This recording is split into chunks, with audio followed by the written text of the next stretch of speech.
আসসালামু আলাইকুম everyone, my name is Hanif Mahmud. আমি আজকে আপনাদের নবম দশম শ্রেণীর অ্যাকাউন্টিং দ্বিতীয় অধ্যায় করাবো। তো শুরু করা যাক, বিসমিল্লাহ।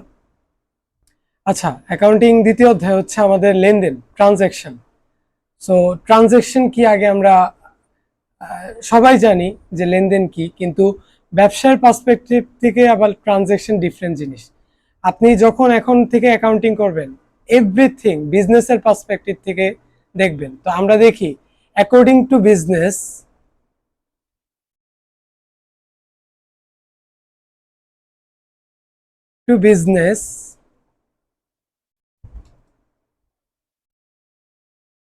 what is transaction? Let's see. Okay. In business, a transaction is an economic event. এটা আর্থিক ঘটনা between two or more parties, একাধিক ব্যক্তি বা প্রতিষ্ঠানের মধ্যে, involving the exchange of goods, services or money, মানে পণ্য, দ্রব্য, সেবা ইত্যাদির বিনিময়ে টাকা আদান প্রদানকে কি ট্রানজ্যাকশন বলে। একটা প্রতিষ্ঠানের আর্থিক অবস্থার পরিবর্তন হতে হবে, তাহলেই সেটা লেনদেন হিসেবে কি অ্যাকাউন্ট ফর হবে। আচ্ছা, এখন আমরা দেখি ট্রানজ্যাকশন বইয়ে কি বলেছে এ ব্যাপারে। আচ্ছা, এই অধ্যায়ে আমরা যা যা শিখবো, যে টপিকগুলো আমাদের ওভারঅল একটা আইডিয়া আসবে। এই অধ্যায়ে লেনদেন সম্পর্কে একটা আইডিয়া দেওয়া আছে, তারপর অ্যাকাউন্টিং ইকুয়েশন নিয়ে একটা আইডিয়া দেওয়া আছে। অ্যাকাউন্টিং ইকুয়েশন একটা ব্রড অ্যাসপেক্ট, এটা যদি আপনি ভালো মতো না বুঝেন তাহলে আপনি অ্যাকাউন্টিং ভালো মতো বুঝবেন না। সো আমি ওটার জন্য একটা ডেডিকেটেড ক্লাস বানাবো। আপাতত ট্রানজ্যাকশনের টপিকগুলো একটু বুঝাই দিই আপনাদেরকে, দেন আমার মনে হয় আমি এই চ্যাপ্টারটা দুইটা পার্টে ভিডিও বানাবো। আচ্ছা, এই অধ্যায়ে আমরা যে যে টপিকগুলো শিখবো, লেনদেনের ধারণা ব্যাখ্যা করতে পারবো। হোয়াট ইজ ট্রানজ্যাকশন, অলরেডি একটা ব্রিফ আইডিয়া দিয়েছি, সামনে আরো বিস্তারিত বলবো। তারপর লেনদেনের প্রকৃতি শনাক্ত করতে পারবো, এটা কোন ধরনের লেনদেন সেটা আমরা আইডেন্টিফাই করতে পারবো।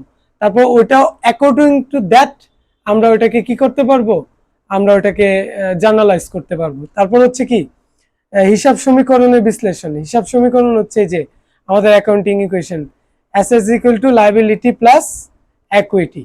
এখন হিসাব সমীকরণ কি আপনাদের বুঝতে হবে জিনিসটা।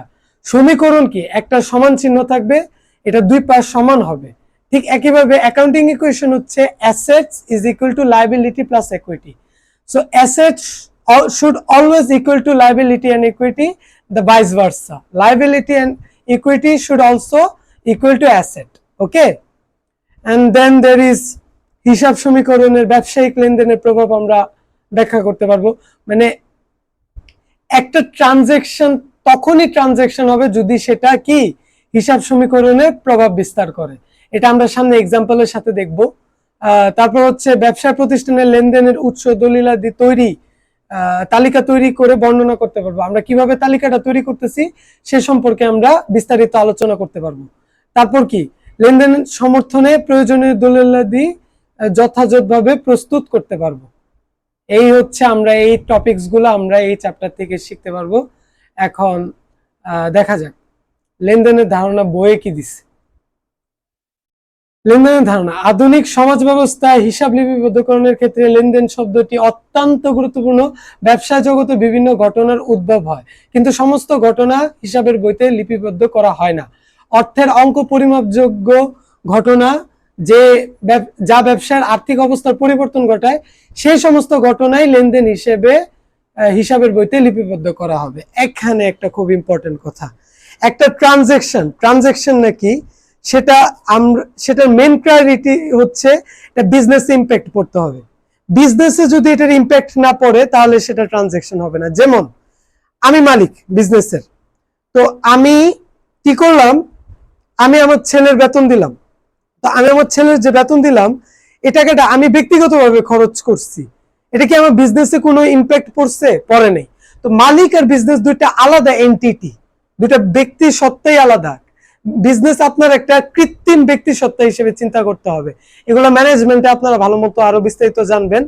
কিন্তু তখনই আমি ট্রানজ্যাকশন বলবো যখন এটা বিজনেসে ইম্প্যাক্ট করতেছে। সাপোজ আমি যদি বলতাম বিজনেস থেকে আমি 5,000 টাকা নিয়ে আমি আমার মানে আমি আমার ছেলের বেতন দিছি, দেন এটা কি হতো? ট্রানজাকশন হতো। কারণ এটা বিজনেসের আর্থিক অবস্থার কি পরিবর্তন করছে, একটা ইকোনমিক ইভেন্টের চেঞ্জ হচ্ছে, যেটা আমরা একটু আগে কোপাইলেটে দেখলাম।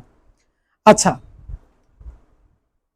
উদাহরণস্বরূপ বলা যেতে পারে সীমান্ত ট্রেডার্স 5,000 টাকা নিয়ে অফিসের জন্য একটি আলমারি ক্রয় করলেন, আবার দোকান থেকে ফেরার পথে দুর্ঘটনায় আহত হলেন। উল্লেখিত দুটির ক্ষেত্রে ঘটনার জন্ম হয়েছে, কিন্তু প্রথমটি যেহেতু অর্থ দ্বারা পরিমাপযোগ্য, এই যে এটার একটা ইকোনমিক্যাল ভ্যালু আছে, অর্থ দ্বারা কি 1,000 হোক 2,000 হোক, এখানে কি বলছে 5,000 টাকা, এটার একটা ভ্যালু আছে। হ্যাঁ, সো এটার ব্যবসার আর্থিক অবস্থার কি করতেছে? পরিবর্তন করতেছে। সেজন্য প্রথম ঘটনাটি কি হবে? ট্রানজাকশন হবে, লেনদেন হবে। লেনদেনের ইংলিশ ট্রানজাকশন।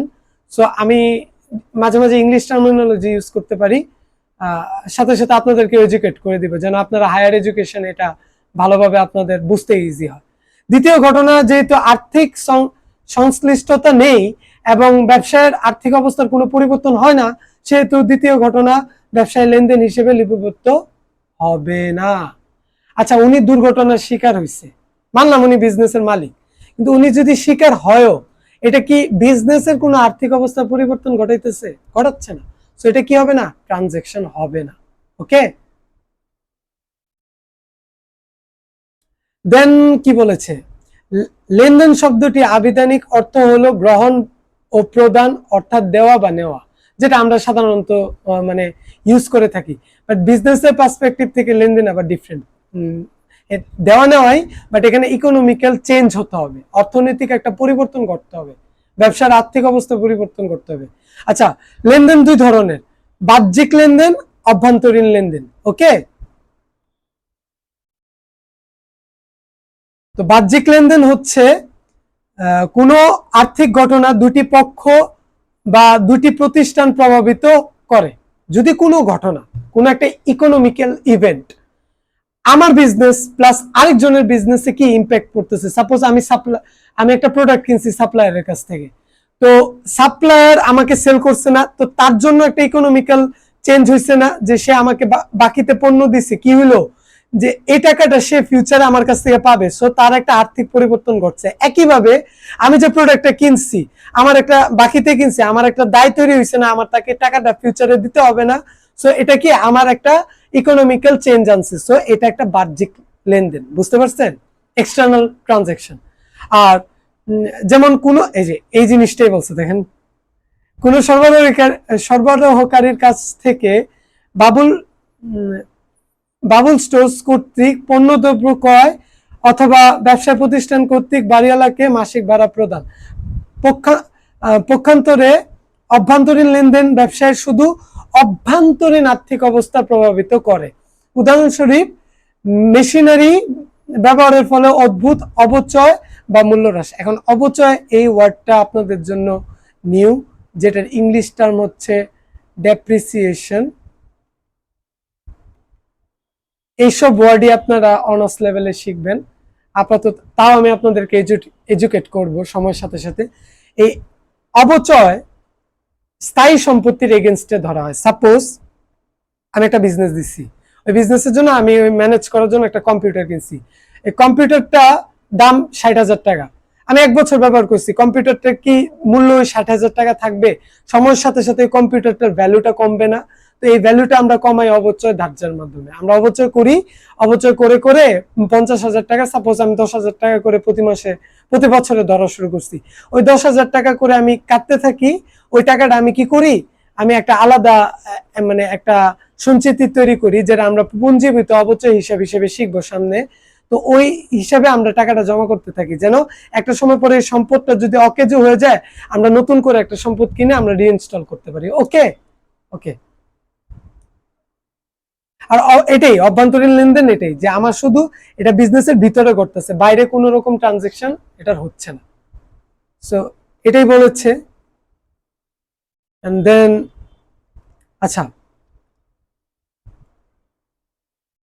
লেনদেনের প্রকৃতি বা বৈশিষ্ট্য, এটা খুব ইম্পর্টেন্ট। লেনদেনের যে নেচারটা, মানে একটা লেনদেন কখন লেনদেন সেটা আমি বুঝবো কিভাবে? সেটা হচ্ছে অর্থের অঙ্কে পরিমাপযোগ্য। মানে একটা লেনদেন আর্থিকভাবে এটা পরিমাপ করা যাবে, 1 টাকা হোক, 2 টাকা হোক, 3 টাকা হোক, সেটা 1 কোটি টাকা হোক, এটা কি আর্থিক একটা মনিটারি ভ্যালু আছে, ঠিক আছে। আর্থিক অবস্থার কি হবে, পরিবর্তন হবে। আমি বললাম না বিজনেসে ক্যাশ ইনফ্লো বা আউটফ্লো, মনে করেন আমি খরচ করলাম, আমার বিজনেসের অ্যাকাউন্ট থেকে টাকাটা চলে গেল, আবার আমি সেল করলাম, তো আমার লাভ হইলো না, তো আমার কাছে টাকা আসলো, বিজনেসে ইনফ্লো হইলো, কি হইলো, এটা একটা আর্থিক অবস্থা। সাপোজ আমার কাছে 10,000 টাকা আছে, হ্যাঁ, 10,000 টাকার কারণে তো আমার 2,000 টাকার খরচ আছে, 2,000 টাকা চলে গেছে, হ্যাঁ। আর ঠিক একইভাবে আমি সেল করছি, সেল করার কারণে আমার অ্যাকাউন্টে আবার কি 3,000 টাকা আসছে, তো আমার চলে যাওয়ার কারণে 8,000 ছিল, আবার মানে হিসাব নিকাশ করে আমি দেখলাম আমার কাছে কি 11,000 টাকা আছে। সো আমার ইকোনমিক্যাল পরিবর্তন হয়েছে, এটাই বলছে আর্থিক অবস্থার কি হবে, পরিবর্তন ঘটবে। আচ্ছা, দ্বৈত সত্তা, প্রতিটি লেনদেনের দুইটি পক্ষ থাকবে, ঠিক আছে। এক পক্ষ সুবিধা গ্রহণ করবে, অন্য পক্ষ সুবিধা প্রদান করবে।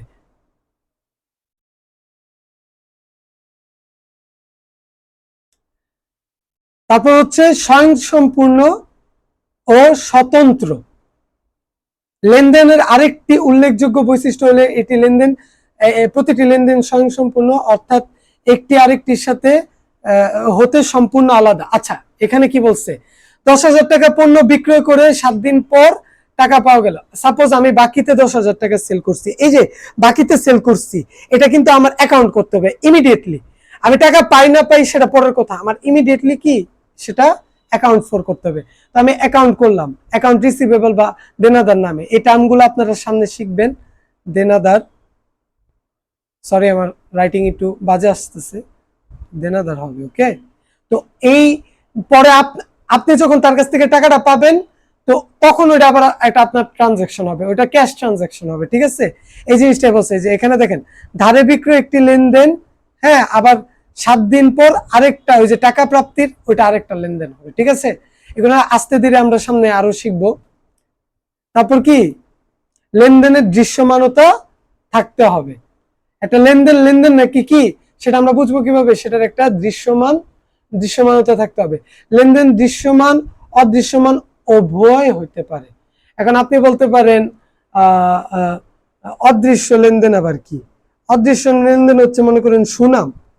সাপোজ আমি একটা, এই যে আমার নতুন ছোটখাটো ভাবে আমি শুরু করলাম, তো আমি যদি আমার ইউটিউব চ্যানেলে সাডেনলি আইমান সাদিককে নিয়ে আসি, তো আইমান সাদিক আসলে কি আমার ইউটিউব চ্যানেলের ভ্যালু বেড়ে যাবে না? তো ওইটা কি, ওইটা আমার চ্যানেলের সুনাম বাড়ায় দিচ্ছে। সো এটা কি একটা মানে অদৃশ্যমান বা ইনট্যাঞ্জিবল কি ট্রানজাকশন। তো এই জিনিসটাই বলছে, কোন লেনদেন কোন দৃশ্যমান অদৃশ্যমান উভয় হতে পারে। আসবাবপত্র কয়, একটা আসবাবপত্র কিনছেন, এটা কি ভিজিবল, আপনি দেখতে পারতেছেন, দৃশ্যমান, এটা একটা দৃশ্যমান লেনদেন। আবার আসবাবপত্র অবচয় 1,000 টাকা, 1,000 টাকার একটি অদৃশ্যমান লেনদেন। যে অবচয় ধার্য করে, একটু আগে অবচয় এক্সপ্লেন করছি, এই আসবাবপত্রটা ব্যবহার করার জন্য আপনি একটা খরচ ধার্য করতেছেন না, তো এটা কি একটা ট্রানজাকশন হিসেবে কি আপনার অ্যাকাউন্ট ফর করতে হবে। আশা করি বুঝতে পারছেন। তারপর ঐতিহাসিক ঘটনা, যে সকল ঘটনা আর্থিক ঘটনা পূর্বে ঘটে গেছে সেগুলা ঐতিহাসিক ঘটনা। ঐতিহাসিক ঘটনাকে লেনদেন বলা হয়। আবার ভবিষ্যতে ঘটতে পারে এমন ঘটনা ব্যবসায়ের আর্থিক অবস্থার পরিবর্তন সাধন করলে অবশ্যই তা লেনদেন হিসেবে গণ্য হবে। অনাদায়ী পাওনা সঞ্চিতি, বাট্টার সঞ্চিতি ইত্যাদি, এই যে ফিউচারে আমার এই ধরনের ঘটনা ঘটতে পারে, এটা কি একটা হিস্টোরিক্যাল ঘটনা, বুঝতে পারছেন। আমার ফিউচারে অনাদায়ী পাওনা সঞ্চিতি থেকে আমার কি টাকা নিতে হইতে পারে, সো এটা আমার জন্য কি একটা ট্রানজাকশন হবে। দেন কি বলেছে, very important, it's very very very important, হিসাব সমীকরণের প্রভাব বিস্তার। এই যে অ্যাকাউন্টিং ইকুয়েশন একটু আগে আমি আপনাদেরকে দেখাইছি না, A is equal to L plus E, আপনাদের বইয়ে সম্ভবত ও ই লেখা হতে পারে, ওনার্স ইকুইটি বা ইকুইটি একই কথা। সো হিসাব সমীকরণের প্রভাব বিস্তার করবে প্রতিটা ট্রানজাকশন, হয়তোবা এই সাইড আর এই সাইড, এই দুটা সাইডে কি ইম্প্যাক্ট পড়বে। আর যদি এই দুই সাইডের কি ইম্প্যাক্ট না পড়ে তাহলে ওটা ট্রানজেকশন না। ট্রানজেকশন হলে অবশ্যই হিসাব সমীকরণে কি করবে, প্রভাব বিস্তার করবে। হিসাব সমীকরণে প্রভাব বিস্তার করলে আমাদের যাবে দেওয়া যাবে, আমাদের তারপর ওইটা আমাদের রেওয়া মিলে যাবে, রেওয়া মিল থেকে আর্থিক অবস্থা বিবরণীতে যাবে। সো এটা কি ব্যালেন্স শিটে আসবে, ঠিক আছে। সো প্রতিটা ট্রানজেকশন হিসাব সমীকরণে প্রভাব বিস্তার করে। এটা নিয়ে সামনে আরো এই যে এখানে লিখে দিচ্ছে সম্পদ, দায়, মালিকানা সত্ত্ব, এটি হলো হিসাব সমীকরণ। সুতরাং কোনো ঘটনা লেনদেন কিনা তা হিসাব সমীকরণের পরিবর্তনের মাধ্যমে যাচাই করা যায়। আমি বললাম না যে মনে করেন আমি কি 10,000 টাকা দিয়ে বিজনেস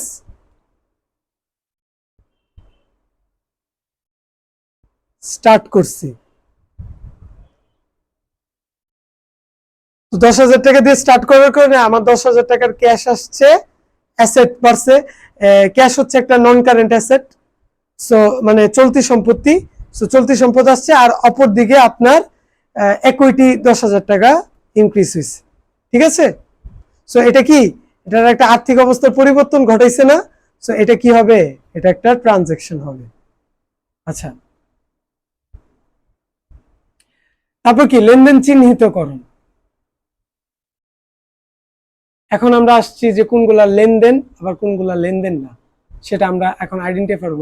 কোনো ঘটনা বা কোনো ঘটনা লেনদেন বা কোনো ঘটনা কি লেনদেন না, সে সম্পর্কে কয়েকটা উদাহরণ নিচে দেওয়া হলো। আচ্ছা, কি বলছে, সোহেল এন্টারপ্রাইজ 2017 সালে জানুয়ারি মাসে নিম্নলিখিত ঘটনাগুলা সংগঠিত হয়েছে। হ্যাঁ, কি বলছে, 1 নম্বর ঘটনা কি বলছে, 50,000 টাকা মূলধন নিয়ে ব্যবসা আরম্ভ করা হলো। তো এটা কি ট্রানজেকশন হবে? আই যে আমি একটু আগে বলছি যে মালিক কি বিজনেসে টাকা নিয়ে আনছে, সো বিজনেসে টাকা আসতেছে না, বিজনেসের আর্থিক অবস্থার পরিবর্তন ঘটতেছে না, তাহলে কি এটা ট্রানজেকশন হবে। আচ্ছা, এখন আমরা সলিউশনে গিয়ে দেখি। এই যে দেখেন লেনদেন এটা হবে, ঠিক আছে। কি বলছে, নগদ অর্থ প্রতিষ্ঠানে মূলধন স্বরূপ আনয়ন করায় প্রতিষ্ঠানের আর্থিক অবস্থার পরিবর্তন হয়েছে এবং উক্ত লেনদেনের দুটি পক্ষ, একটি পক্ষ মালিকের মূলধন ও অপর পক্ষ প্রতিষ্ঠানের নগদ টাকা। তো বিজনেস আর অ্যাসেট বাড়তেছে, আবার ওই দিক দিয়ে ইকুইটি বাড়তেছে।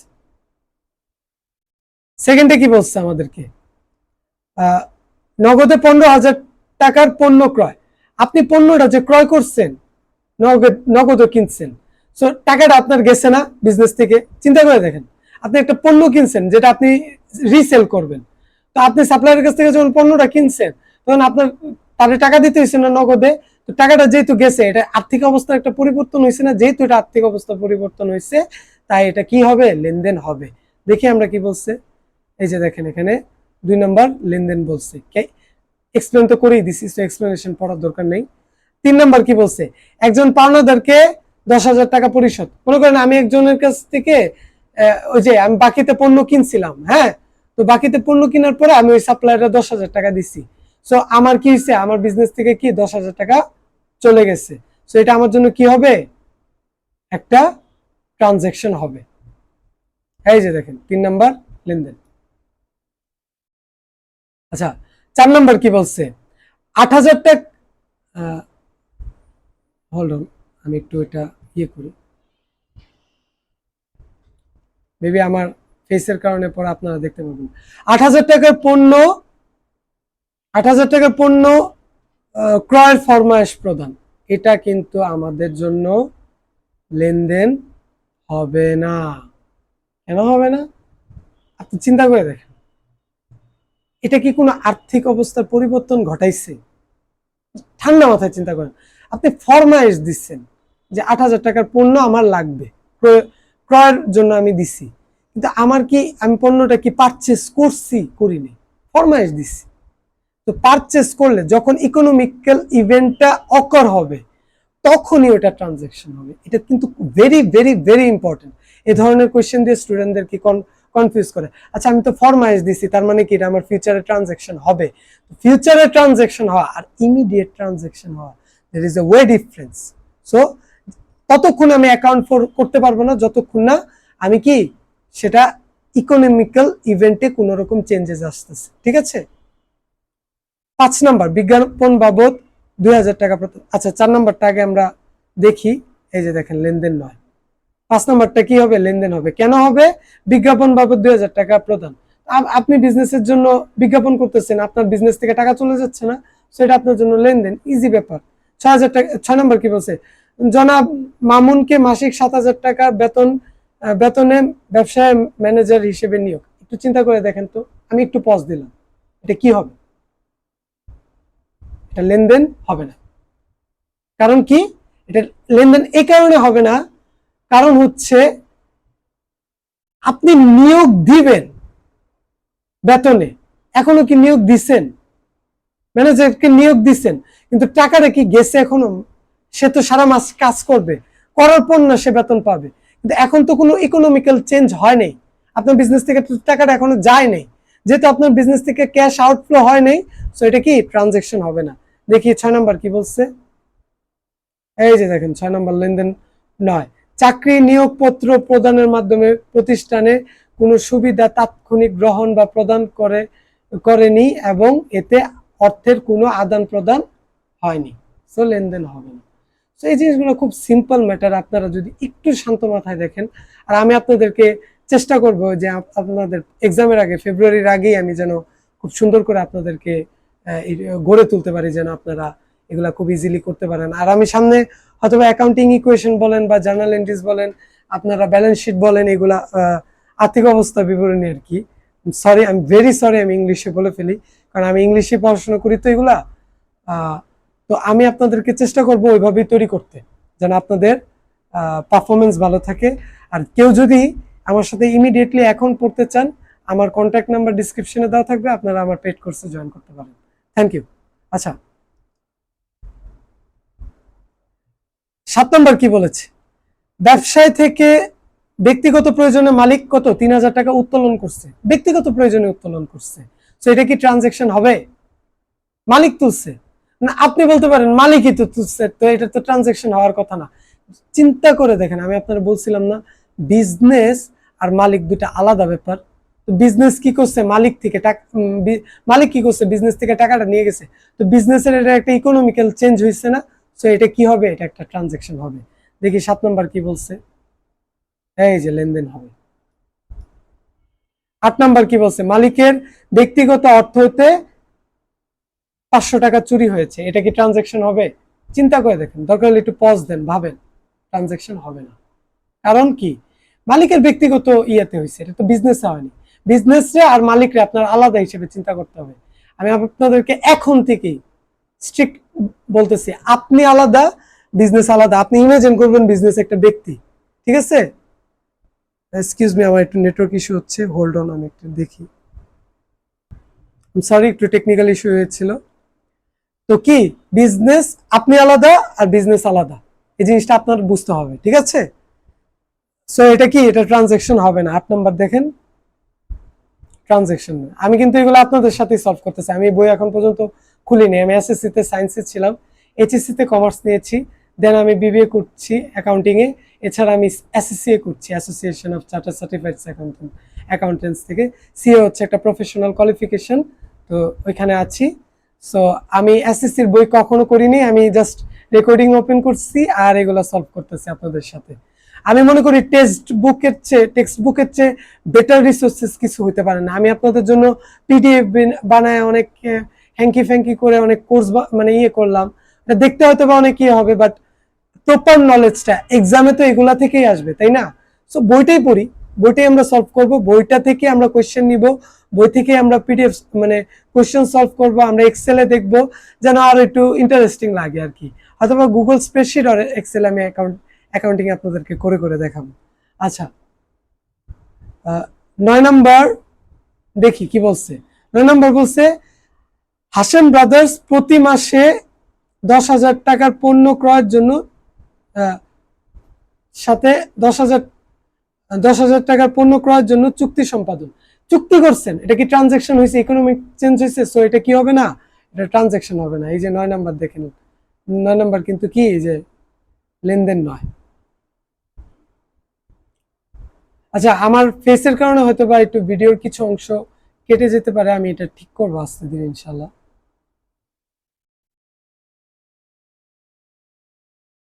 আচ্ছা,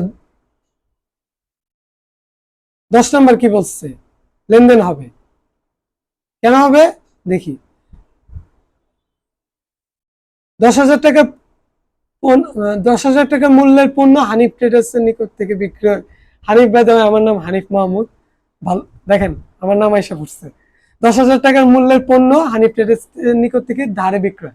আমি বিক্রয় তো করছি, একটা ইকোনমিক্যাল চেঞ্জ হয়েছে না আমার বিজনেসে। আমি টাকাটা হয়তো বা ফিউচারে পাবো, বাট টাকাটা আমার বর্তমানে ইকোনমিক্যাল চেঞ্জ ঘটাইছে। সো এটা আমার জন্য কি হবে? এটা আমার জন্য ট্রানজ্যাকশন হবে। আচ্ছা, আজকের জন্য এইটুকুই থাক।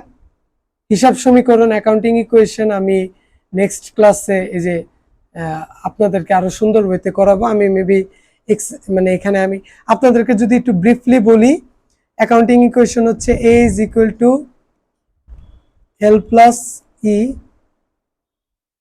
এখানে এ হচ্ছে অ্যাসেটস আর এল হচ্ছে লায়াবিলিটি,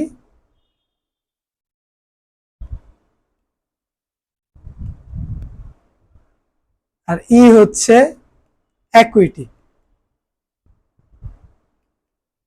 যেগুলা আপনারা সম্ভবত সম্পদ, অ্যাসেট হচ্ছে সম্পদ, এটা শিখবেন। লায়াবিলিটি শিখবেন দায়, আর একুইটি হচ্ছে গিয়ে মালিকানা সত্ত্ব।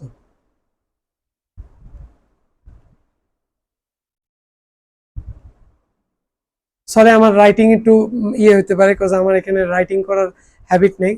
এটা জাস্ট আপনাদের কন্টেন্ট বানানোর জন্যই আমি স্টার্ট করেছি। মেবি আস্তে আস্তে গ্র্যাজুয়ালি কন্টেন্ট লেভেল আরো বেটার হবে। সো এই হচ্ছে অ্যাকাউন্টিং ইকুয়েশন। এটা নিয়ে আমরা সামনে আরো বিস্তারিত আলোচনা করব। আজকের ক্লাস এটুকুই।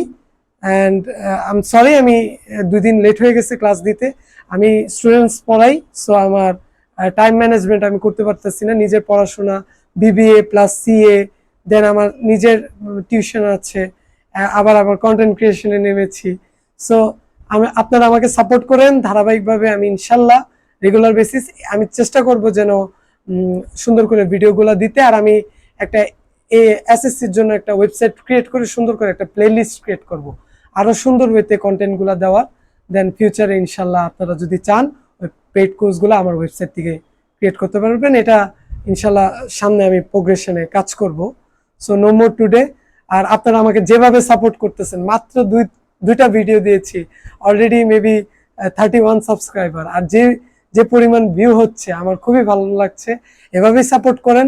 আমি আপনাদেরকে খুব ইন্টারেক্টিভ ওয়েতে, খুব স্মার্ট ওয়েতে অ্যাকাউন্টিং শেখাবো। And thank you so much. আসসালামু আলাইকুম, আল্লাহ হাফেজ।